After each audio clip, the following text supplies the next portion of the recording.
June 12th has come. The right person that would have delivered it was killed. He was killed. You understand? They know that that man would have done us well. Nigerians would have breathed in good oxygen. You understand? Nigerians would have received the best out of democracy. That's why they thwarted that effort and killed him.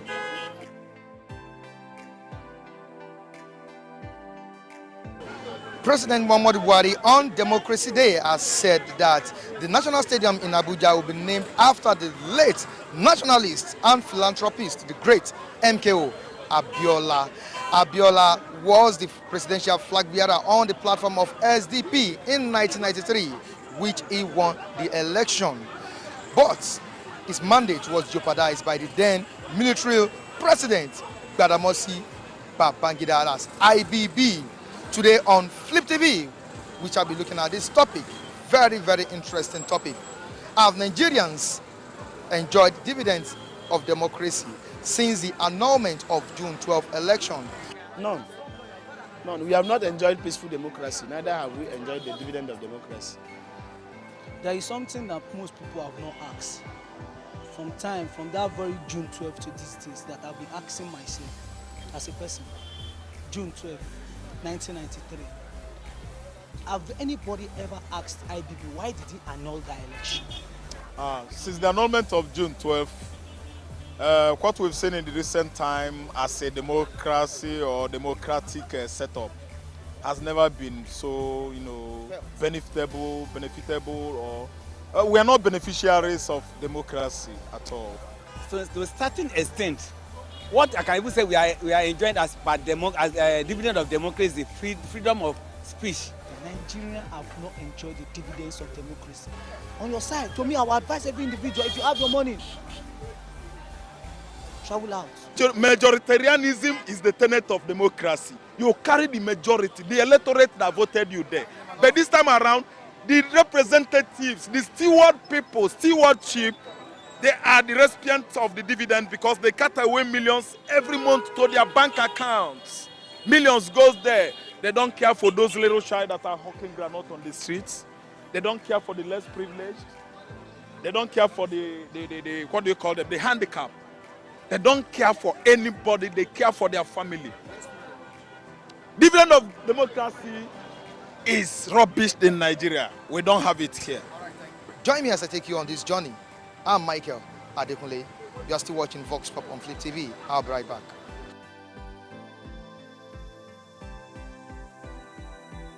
Do you think Nigerians have enjoyed dividends of democracy? So to a certain extent, what I can even say we are enjoying as dividend of democracy, freedom of speech. That's only what I can symbolize we are enjoying in terms of dividend of democracy we are enjoying today. You can, as today, you have freedom to say whatever you like. Then, before if anybody we are intercepted, we arrest you.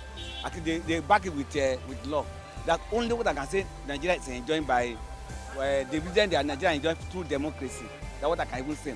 And then, as per progress, Rome is not built in a day.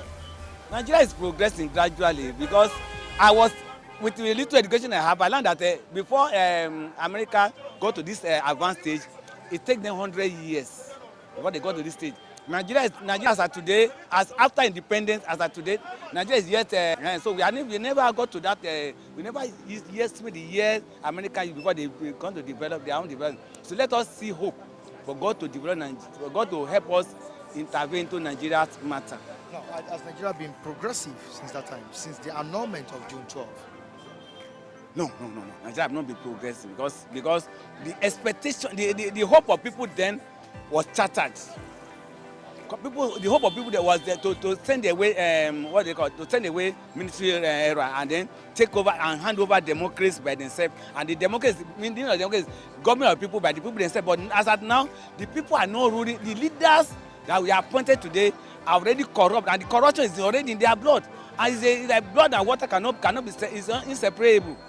So now that corruption is already in our blood, So Nigeria is not progressed because we cannot separate corruption from our blood. So Nigeria is not progressed positively as at today, as we expect since the announcement of June 12. What we've seen so far in the recent time is division, fighting, killing, banditry, separation, share understand, religious diversities, Fulanization. That is what we are seeing. Instead of instead of receiving that dividend, getting the dividend of democracy as an advanced society, as a modern society, we have been drifting backward. We are shifting backward. Democracy isn't it. What we are seeing here is not democracy. Please let me tell you, the first time democracy was established on the planet Earth was in 1776, when George Washington and his group, General George Washington, fought the British to stand still and destroy the divine right of the king to rule and establish modern democracy that has lasted up to date. America achieved it on 4th July 1776. They started receiving that dividend of democracy 100 years, 200 years. They are 204 something years now, 243 years I think, or 46. No, 243. They started receiving it. Abraham Lincoln, George Washington would have been there for 4 to 5 times before Abraham Lincoln come in. Then other ones, because they are doing well.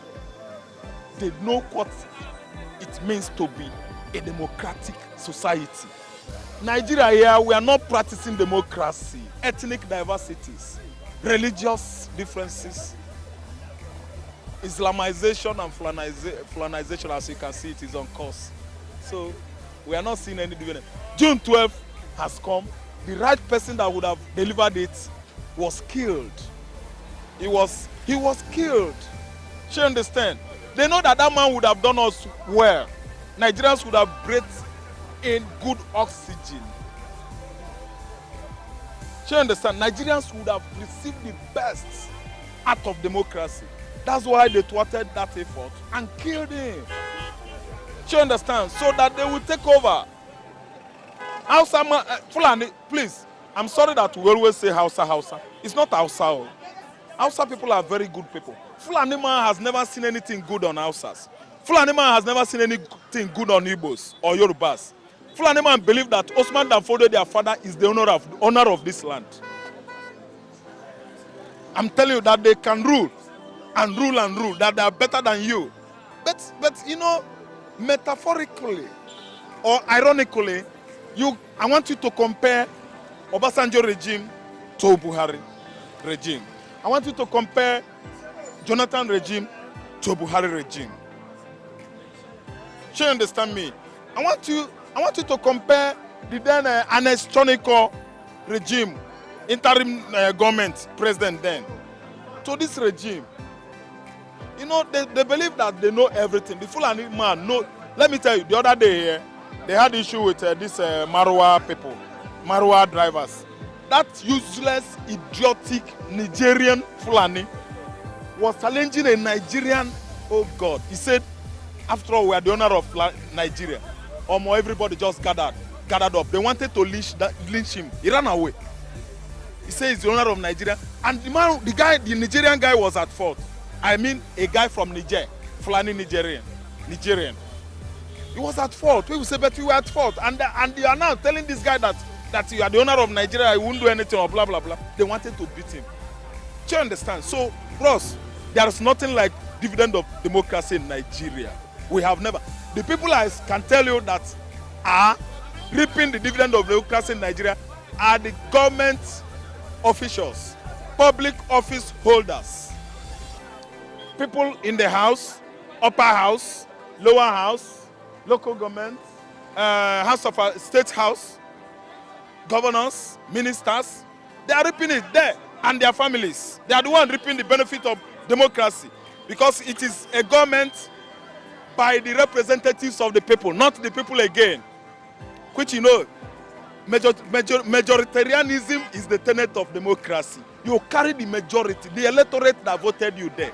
But this time around, the representatives, the stewardship They are the recipients of the dividend because they cut away millions every month to their bank accounts.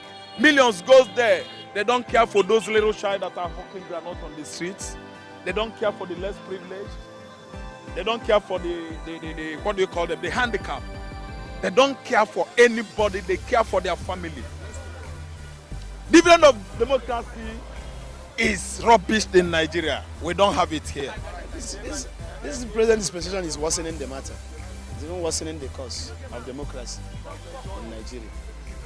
Now, we've had it from the time Abdul Salam Abubakar handed over the power to Obasanjo. From Obasanjo to the late Musa Yar'Adua, to the ex-president Jonathan, who handed over the power to Buhari. Now, looking at these lines of presidents or ex-presidents, who or which regime can we point at that, okay, Nigerians have somehow enjoyed the dividends of democracy? It is Yar'Adua and Jonathan. Yar'Adua versus Jonathan administration. Now I will say that Nigerians have in one way or the other, because when in 1999 when Obasanjo took over as the president, I know how much Obasanjo met Nigerian oil, Nigerian petroleum price. They keep on increasing it, exploiting the Nigerians. Keep on increasing, even increase up to 9 times or 8 times or thereabouts. It keep on increasing fuel price. If you imagine the two, the gap in between where he met the petroleum pump price and where he leave it in office. Within you as an economist, if you are an economist, you know that it's not proper, it's improper. Let us tell ourselves the truth. So we didn't enjoy it in that aspect. In the education aspect, under him, I was in secondary school then. We were almost on strike all the time. We go strike, we come back. We go strike, we spend 3 months, we come back. We spend 6 months, we come back. Yeah, under Obasanjo. So, education as of that time, we didn't enjoy it. We come in terms of telecommunication. He closed the Nitel and MTN came in. When MTN came in, the poor masses could not be able to afford it. The flying was so that for 50,000, 80,000, people could not be able to afford it. To even make call is something else. Even handset was highly exorbitant. Handset that people can even the smart ones now, smartphones. There's one that you can buy 10,000. There's one you can buy, smart one for that matter. But that time is 33, Nokia 3310. Even that Nokia 3310, you can't afford it. Everything was highly exorbitant. As of then, Obasanjo was something else. His administration was something else. It come in terms of which area will you even commend him? Which area will you even commend him? So what am I trying to say? In terms of crisis, under him, there was mayhem throughout the state in the north. There was mayhem in the Kaduna, mayhem 2000, mayhem 2001, mayhem 2002, mayhem 2003, until he came down. There is this crisis, mayhem in Jos, Plateau State, Christians killing Muslims, Muslims killing Christians. There are even some artists that used it to sing a song then. People like African China, that use all those mayhem, they even show some of the videos. When somebody go to North to go and visit in child that was learning trade, and the child at the end of the day say the child was killed. All those things happened under Obasanjo. And I didn't see any exploit he did to curtail the menace. And by that time, the crisis was still at, let me say, compared to what is happening today, it is still at a baby level. Where he can really tackle it, yes, or curb it. But he did nothing about it. And I will assure you, I will tell you confidentially that it is his inability to curtail it then that make that made that crisis to graduate to the big terrorism we are seeing today in this country. So that's why I said whenever he talks, we don't need him to talk. He's not qualified to talk. We don't even need him to create awareness for us in this country. He should go and swallow his shame. We heard that he carried one operation and went to Ud to flush people there. He carried one operation and went to Wazunike, former Mazop leader, his hometown at Okwe, to flush that area. We had some operation that he carried out. But all of them we are only in the south, and southeast. I didn't hear any operation that Obasanjo carried against the mayhem crisis that were happening there in the north. Many southeasterners and southerners lost their lives, lost their properties on a yearly basis. Yet, I didn't hear that they carry one operation to go and quench those things. Today, they have graduated to Boko Haram, they have graduated to Fulani herdsmen, they have graduated to banditry, they have graduated to kidnapping, and all sorts and so on. So I can't even say that this and that. There is no way I can commend him. In terms of our democracy, he reigned our democracy. He reigned our democracy. People win election, they'll be going to court till the opposition that come through the back door, we rule and we finish the term. And yet they will not reclaim their mandate. We practiced criminal politics. Practiced some of the people that won election under his watch that could not be able to regain their mandates. Regain their mandate immediately. Yar'Adua took over as a president. You can see that the cases, the difference is there. I will give you instances of somebody like P2B. P2B was going to court with Ngige, though he won, but they later removed him. When they removed him, election was not supposed to be conducted in Anambra. Yeah, but Obasanjo conducted the election and the Amduba was imposed there.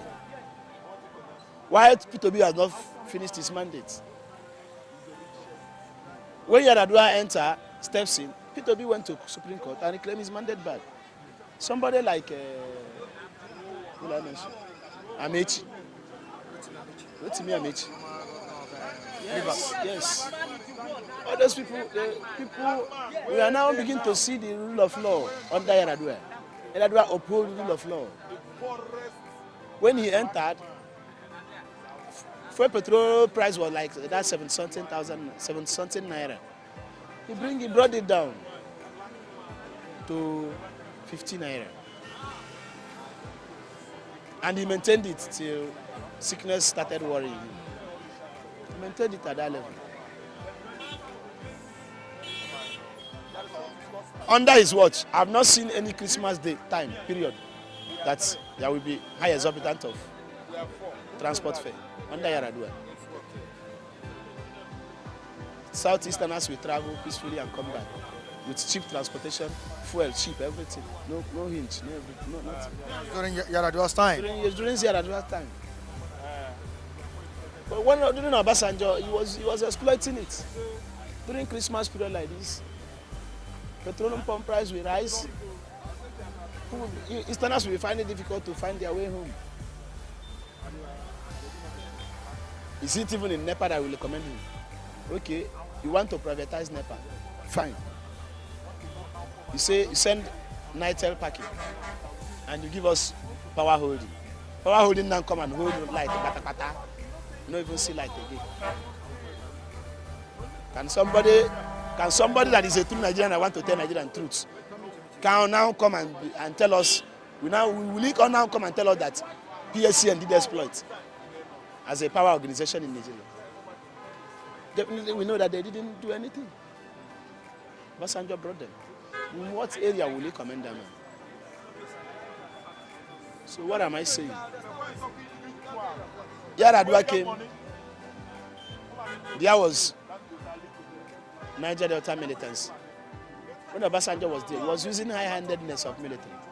He went to it and cleared the whole community, committing genocide as a democratic president.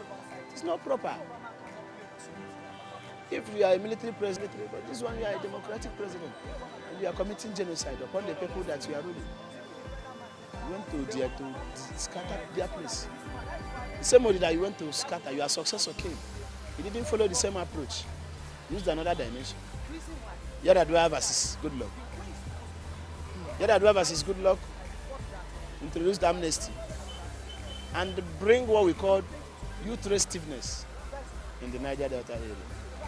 It was under Yaradua tenure and Goodluck tenure we begin to see the vibrancy of Isopadec. We begin to see the vibrancy of Niger Delta Commission, Niger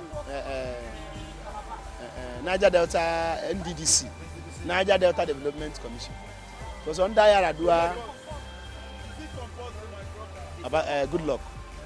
We see them started doing exploits, constructing roads, building schools, building hospitals, building estates.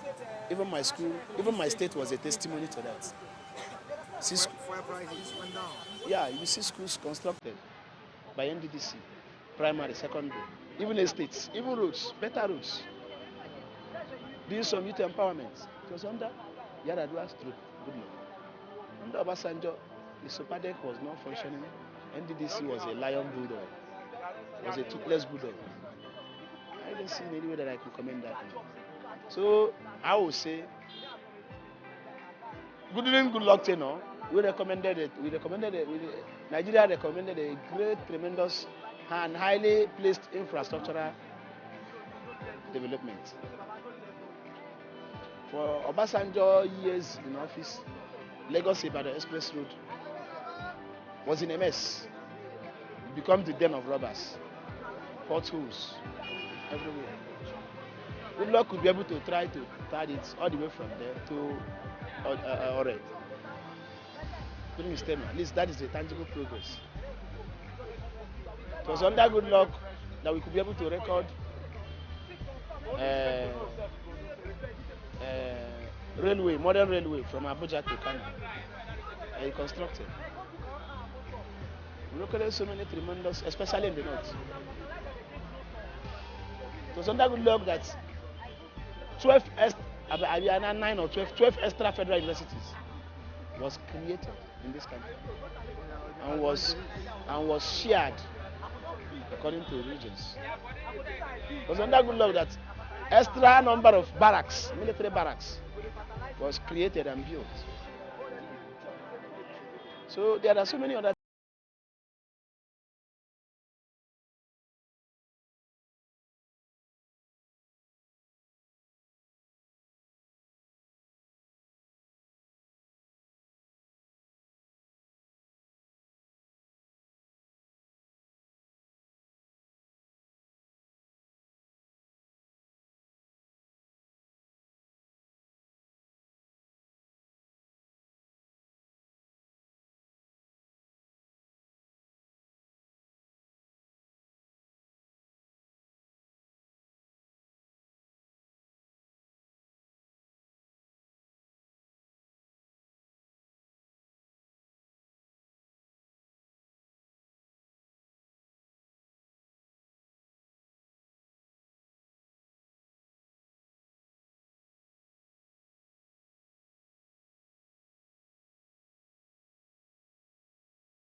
It's like blood and water cannot be is inseparable. So that now that corruption is already in our blood, so Nigeria is not progressed because we cannot separate corruption from our blood.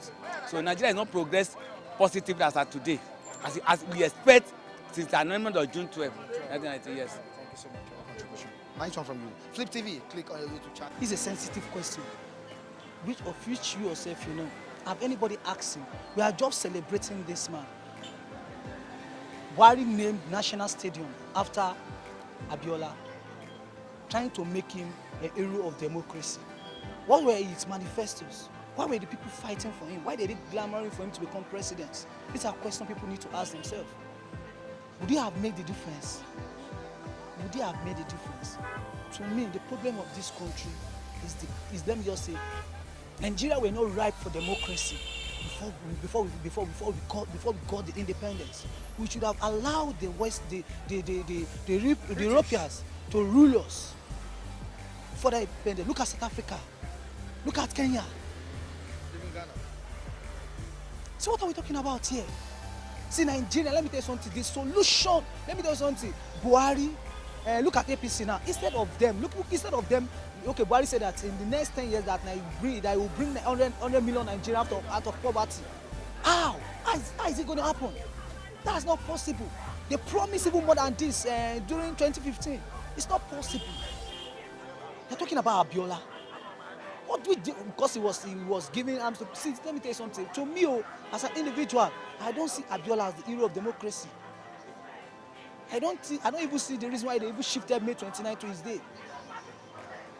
That's my own opinion. You understand? So Buhari doing this Western, the Western and fighting for him to do this, doing the I'm not against it, but to me, what's the future for Nigerians? We Nigerians, they should have allowed Nigeria, the Biafran go their way. Hausa go your way. See, I'm not an Igbo man, but that is to me. How do they intend governing Nigeria? Look at Papa Seaport here. That is what the Yorubas have been glamour. They have been fighting for Lagos State to develop. The Igbos, what are they fighting for? Abuja. They are developing Abuja. You understand? I know that's not the question you asked me, but I'm just trying to tell you that Vietnam angry. This country is not where it's supposed to be. We were not ripe. That's the major. We were not ripe for democracy up till now. The British, the Americans, they are still ruling us to date. Of which you know. Indirectly, they're still ruling us to date. From the Abu Salam era, or let me say from Obasanjo's era till this present dispensation, do you think Nigerians have really, enjoyed a little bit of democracy? We've had the administration of the late Musa Yar'Adua, Jonathan's administration, Obasanjo's administration, and now the Buhari's administration. Do you think Nigerians have really enjoyed what you call dividends of democracy?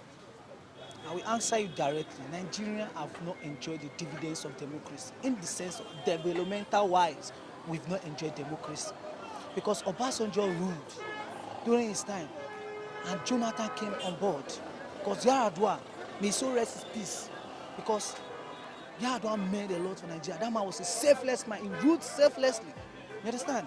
He ruled selflessly. During Jonathan's era, Nigerian crude oil was on high.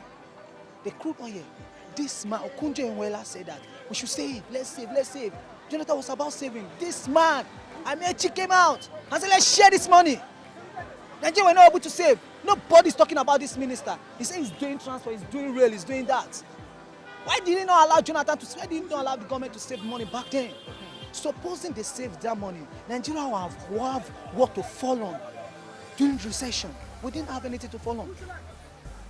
So most people are talking about Buhari not working, us not working. See, I'm not with them in federal government, I'm not with them in Abuja there.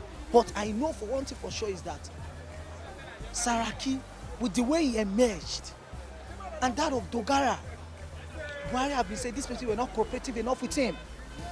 So, if these people were not cooperative with him enough, let's look at how. Let us forget 4 years is gone by now. That's the excuse they made. that Saraki and this, they didn't allow him to work. But now, Lawal and Gbajabiamila, they've emerged now. Let's look at what they will do. Understand? Let's look at what they will do. But to me as an individual, I know Nigeria is a great nation. With luck on the side of every individual. On your side, to me, I will advise every individual, if you have your money, travel out of this country. This country is a mess now. It's a mess. But if eventually the country eventually succeeds, you can still come back and continue for where they stop. But to me, if I have my money, if I have my way, I will travel out. Educationally wise, I have not seen any state in Nigeria that say, yeah, let there be free education. No state in Nigeria. This one, they are offered free education in the first tenure, Okorocha. But during the second tenure, after it went to APC, no more free education. Which state in Nigeria? During Awolowo water, they were free education. That is where most of these people that are in power now, they gained from free education. Atiku was grammar of education. Atiku, what is his own manifestos? Restructuring. My problem with Atiku is that he knew he's going to empower, enrich his friends. He should have put that to his mind. Nigeria is not America, and that we say you want to do this, you want to do, they will allow you. Look at now, Nigeria, we are fighting on Nigeria now. They are putting the game plan for 2023 is on board presently like this. They are planning to succeed. You've not finished the 4 years. You are planning for 2023. Imagine. Gbajabiamila, Lawal. You are saying that these are Tinubu boys. That is this. What happened? Baba, calm down. Do you know if this? I'm not praying for anybody to die. Do you know if you will see tomorrow? You understand? That's my own take on it. And this is where we wrap it up on today's edition of Vox Pop on Flip TV. Very interesting topic. Very good analysis from our very good reviewers on the streets. Join me next time as I bring you another fresh topic from the streets of Lagos. Michael Adekunle is my name. Behind the camera, Latifa Adeboale. In the studio, Femi Samuel. I repeat, in the studio, Femi Samuel. Very good editor, humble. Till I join next time on this same platform.